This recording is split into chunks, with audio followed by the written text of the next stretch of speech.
que Abraham decía, Dios proveerá. Ciertamente iba a proveer, pero de su propio hijo. De su propio hijo.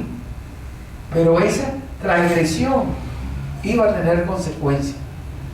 Cuando Isaac se casa, su mujer Rebeca se embaraza de un par de gemelos. Y la palabra de Dios dice, el mayor servirá al menor. Lo mismo pasó con el mayor de Ya.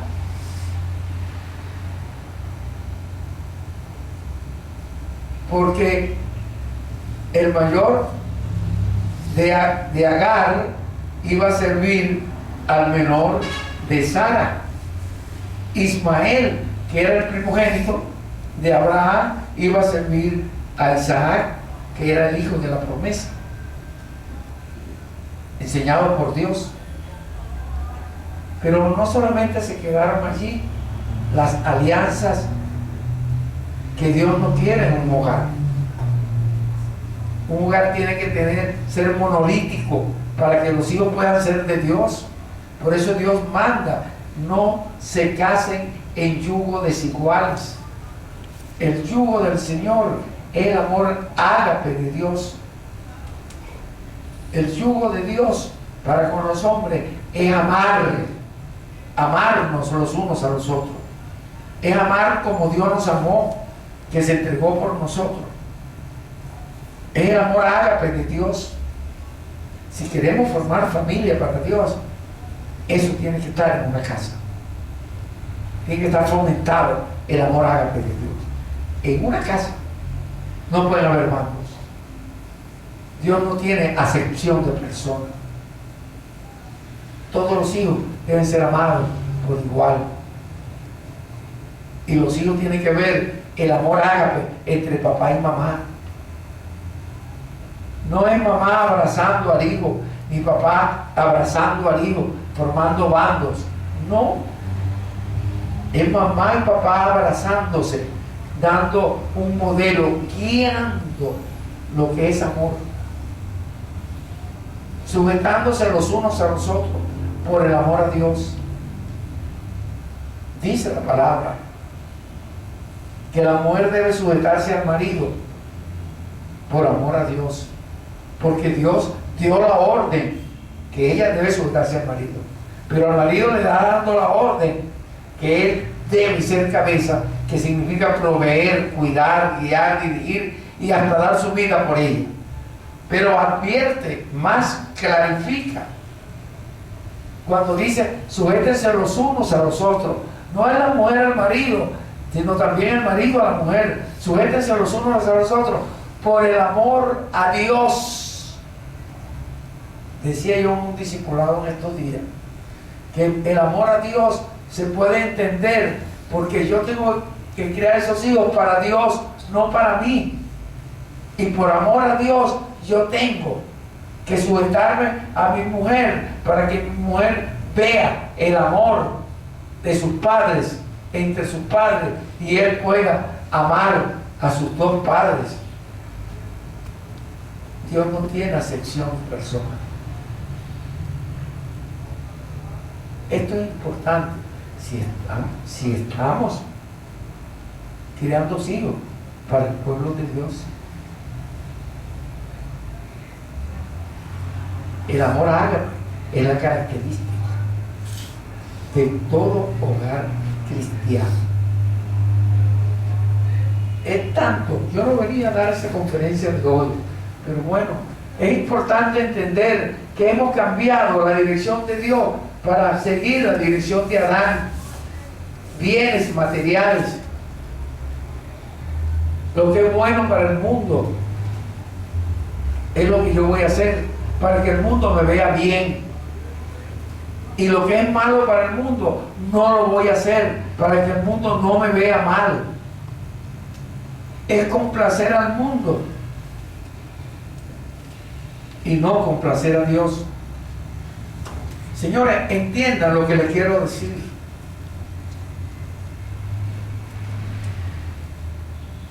Cuando yo decido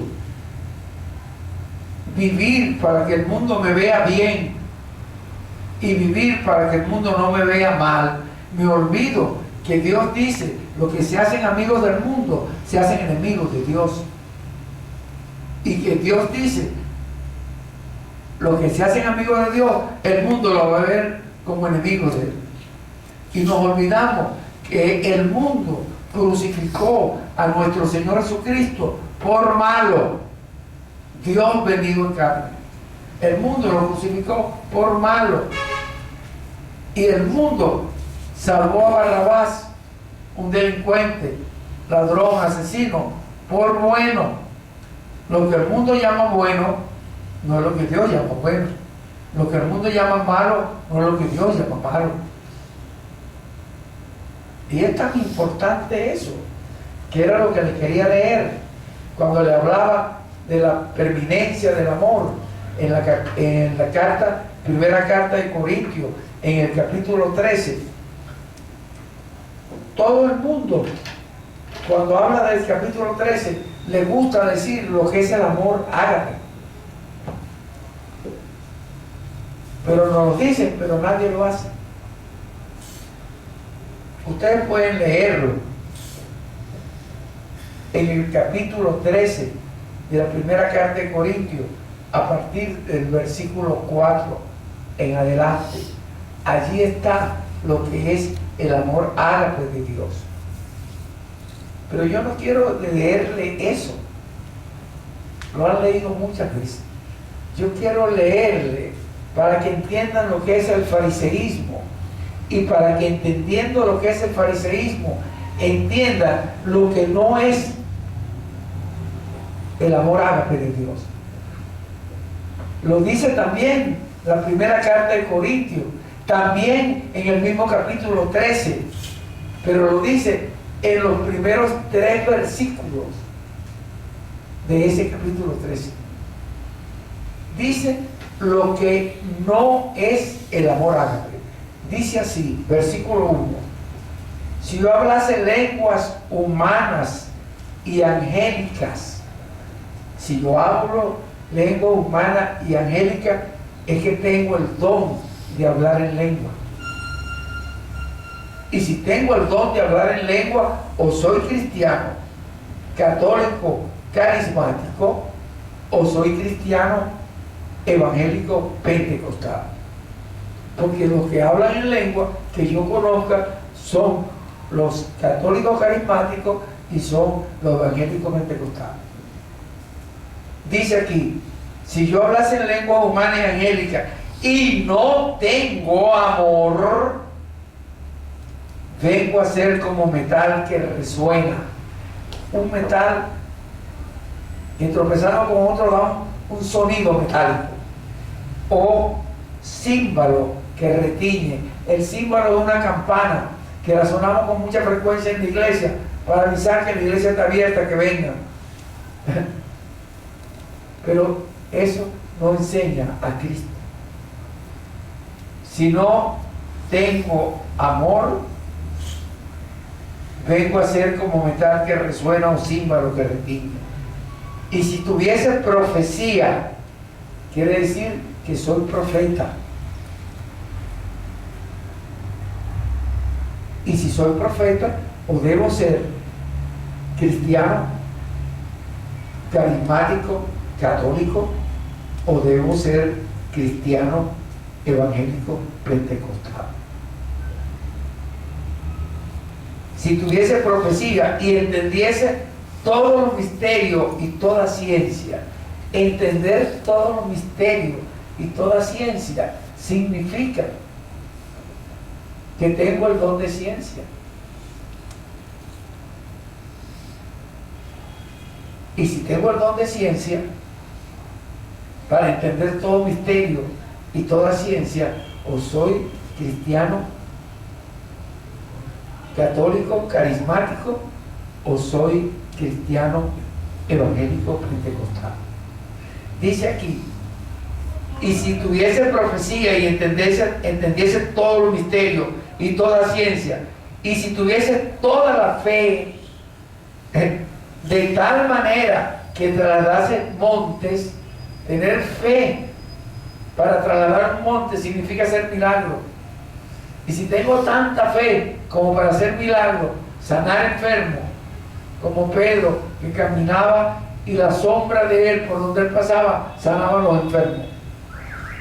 Si tengo tanta fe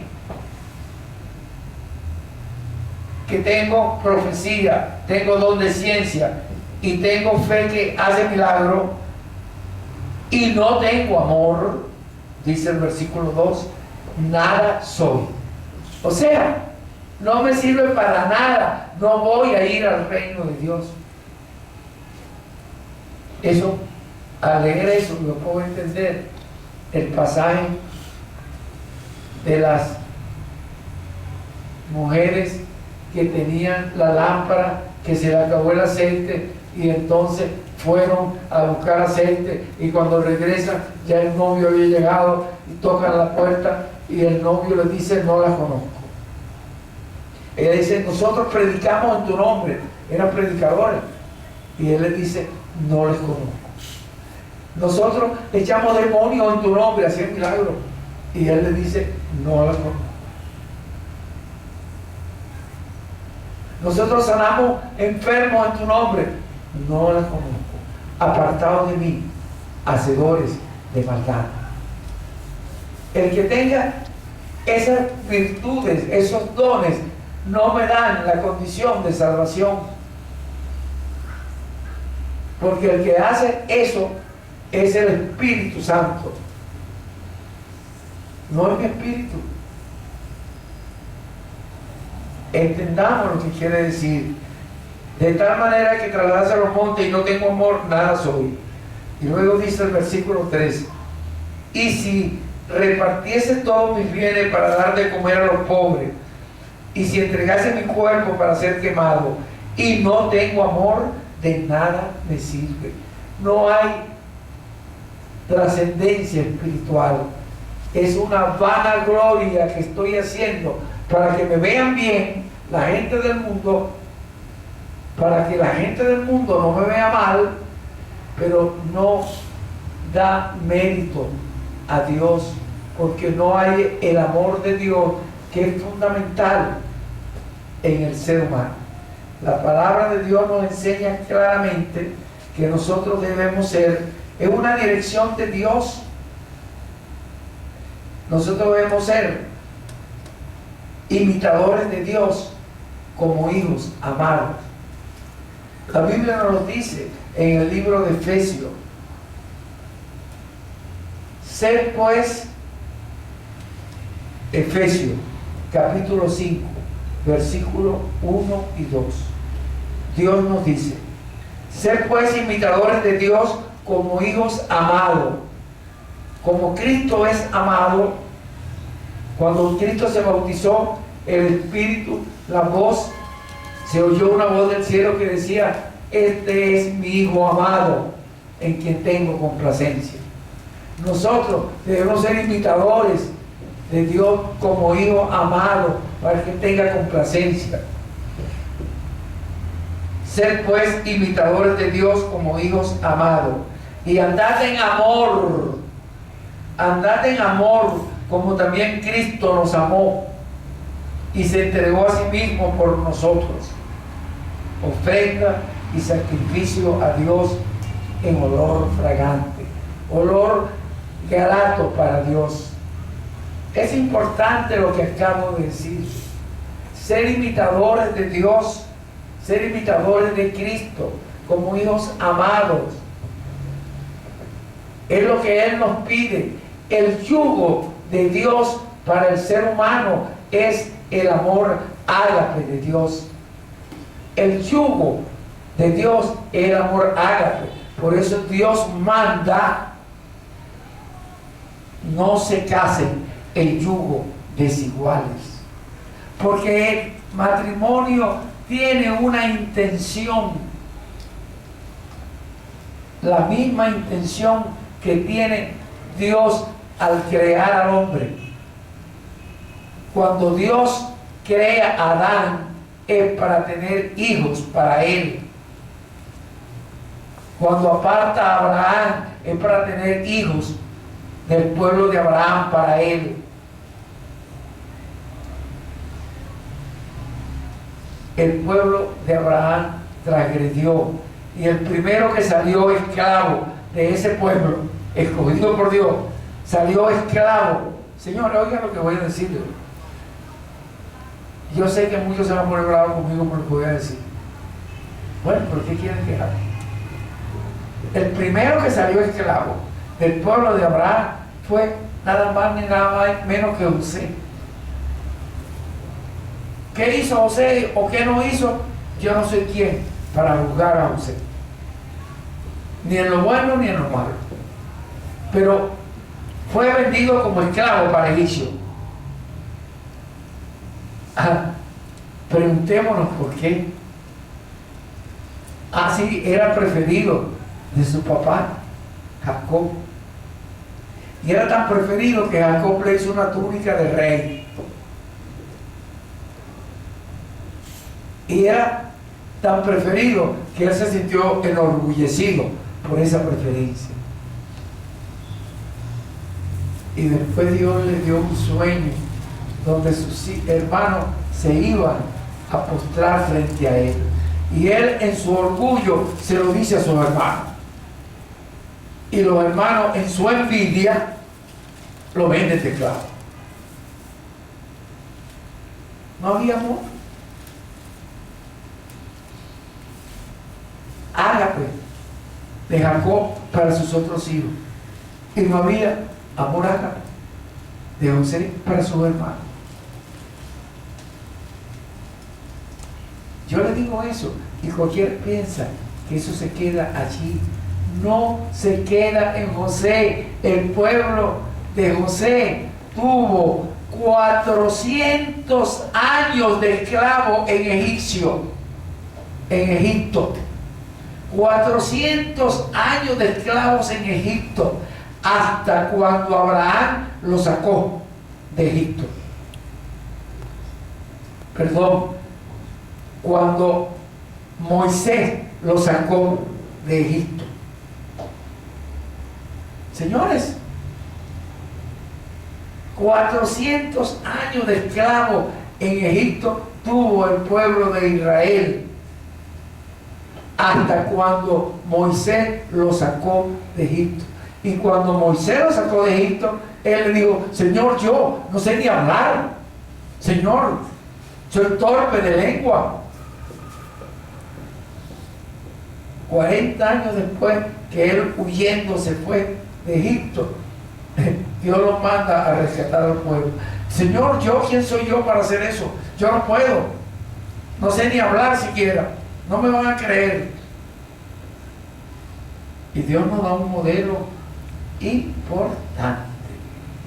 Aunque tú no sepas hablar, aunque tú no sepas nada, de nada, sino la vanagloria que aprendiste en Egipto, ahora tienes amor,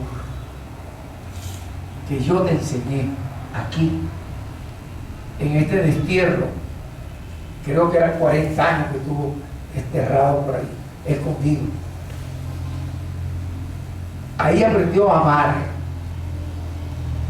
y formó una familia, y amaba a su familia con amor ágape. Amaba a su mujer y amaba a sus hijos, y fue por dirección de Dios a sacar. Dios lo escogió a él. Dios escoge a cualquier criatura para hacer su voluntad. Escogió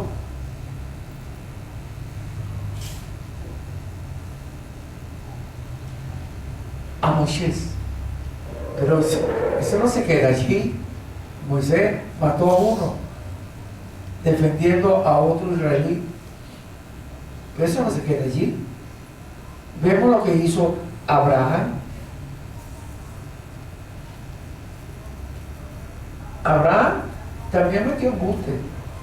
Decía que Sara, cuando llegaba, era su hermana. ¿Para qué? Para que no lo matara. Y cuando se iba, otra vez era su mujer. Pero frente a un rey, era hermano. Cuando no había rey en el medio, era su mujer.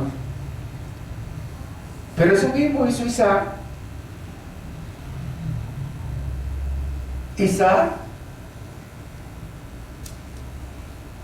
mintió diciendo que su mujer era su hermana.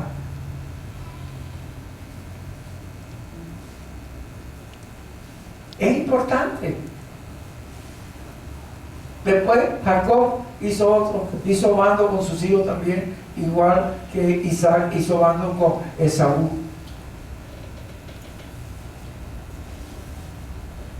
Después de la descendencia que vemos en la historia de Israel, Dios tenía un rey. Para Israel, el pueblo prefirió otra cosa, en contra de la dirección de Dios. Y Dios le mandó a Saúl.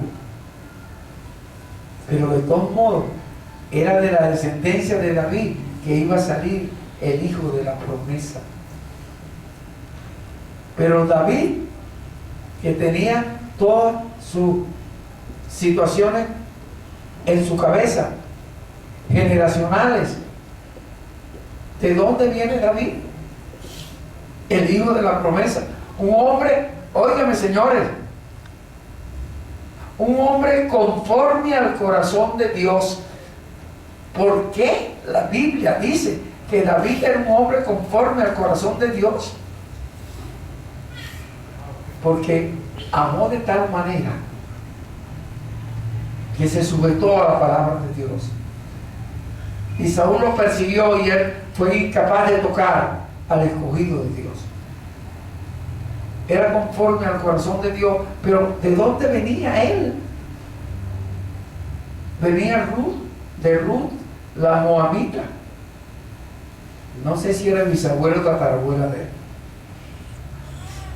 ¿De dónde venía él? ¿De Rahab la ramera? No sé si era tatarabuela o bisabuela de él. ¿De dónde venía él? De un patriarca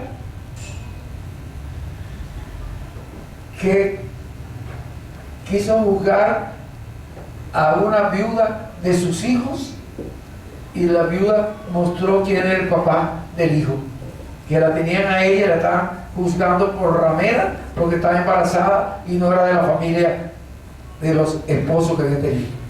Entonces cuando ella probó quién era el papá, entonces el patriarca se cayó la boca. David, de Ruth la moabita. ¿De dónde viene la raza de los moabitas? Cuando Lot sale de Sodoma y Gomorra, las hijas Lot, dice la Biblia que lo embriagaron, y de esa relación de Lot con sus hijas salieron los moabitas. De esa raza era Ruth la moabita. O sea, que Dios va a escoger a su pueblo. Y de David salió Salomón. ¿Y quién era Salomón? El que Dios escogió para que construyera su templo, porque David tenía las manos sucias en sangre, por la sangre de el soldado de él, Urías, por la sangre de Urías. Pero él mató a Urías para que no supieran que la esposa de Urías estaba embarazada.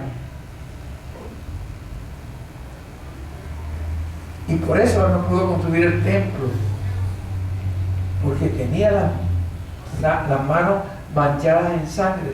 No pudo construir el templo de Dios. Pero Dios le dice: tu hijo Salomón lo va a construir. Dios escogió a Salomón. Y entonces David dio toda la infraestructura, todos los materiales para que Salomón construyera el templo. Y Salomón, hijo de David, tenía 900 concubinas.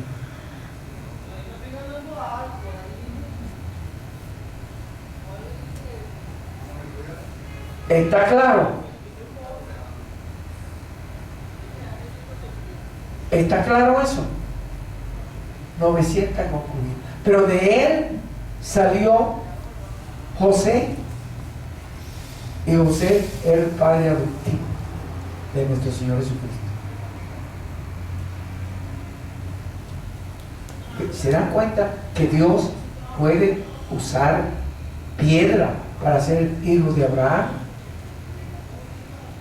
Es importante entender que para que nos veamos en esa historia, ¿qué es lo que tenemos que hacer con nuestros hijos?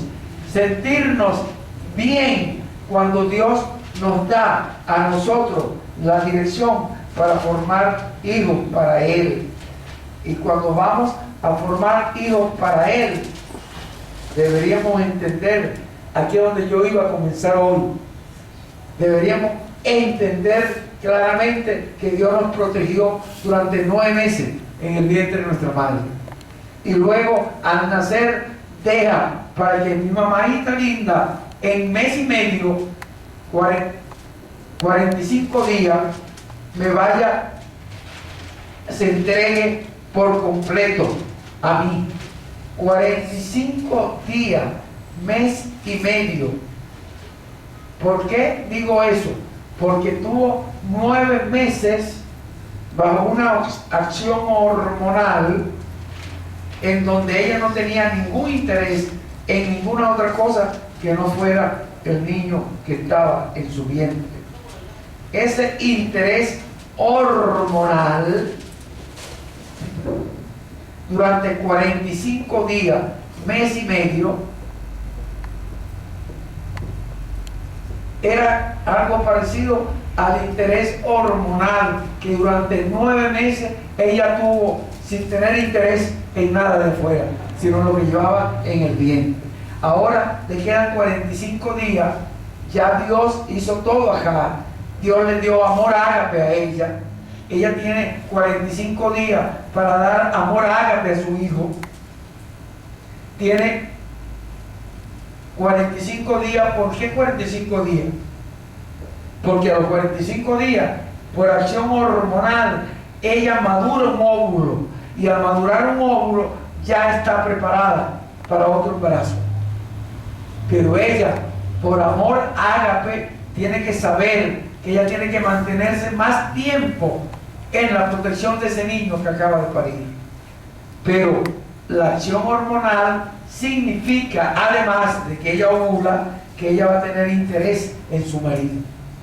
Y a los 45 días, cuando ella tiene interés en su marido, ella y el marido comienzan a hacer un vínculo en la cabeza del hijo. Comienzan a hacer un vínculo en la cabeza del hijo, quiere decir, comienzan a internalizarse ellos dentro de la cabeza del hijo para comenzar a dirigir a su hijo a partir de ese momento, ellos dos. En los primeros 45 días la mamá lo dirige, a partir de los 45 días ellos dos lo dirigen. Y van a tener por lo menos alrededor de 9 años para estar dirigiendo ellos a ese hijo. Pero cuidado, porque alrededor de los 9-10 años aparece otra vez la opción hormonal que apareció en ella a los 45 días. Ahora, alrededor de los 9-10 años, va a aparecer en la hija. Cuando vemos una niña que comienza a madurar senos, a aumentar el volumen de los senos, que comienza a tener vellos en algunas regiones del cuerpo. Cuando vemos a un muchacho de 9-10 años, 11 años, que comienza a engrosar la voz, que comienza a tener vello en algunas regiones del cuerpo, entonces entendamos que la presencia hormonal está presente, igual que estuvo presente en la mamá aquí a los 45 días. Señores, yo iba a comenzar aquí la conferencia, pero algo me llevó a dar todas aquellas aclaraciones para que podamos entender cómo nosotros, cuando no tenemos el amor ágape de Dios en la relación hombre-mujer para formar nuestros hijos, no estamos siguiendo la dirección de Dios en la formación de su pueblo. Es importante entender el hombre que Dios, nuestro Señor Jesucristo, encabeza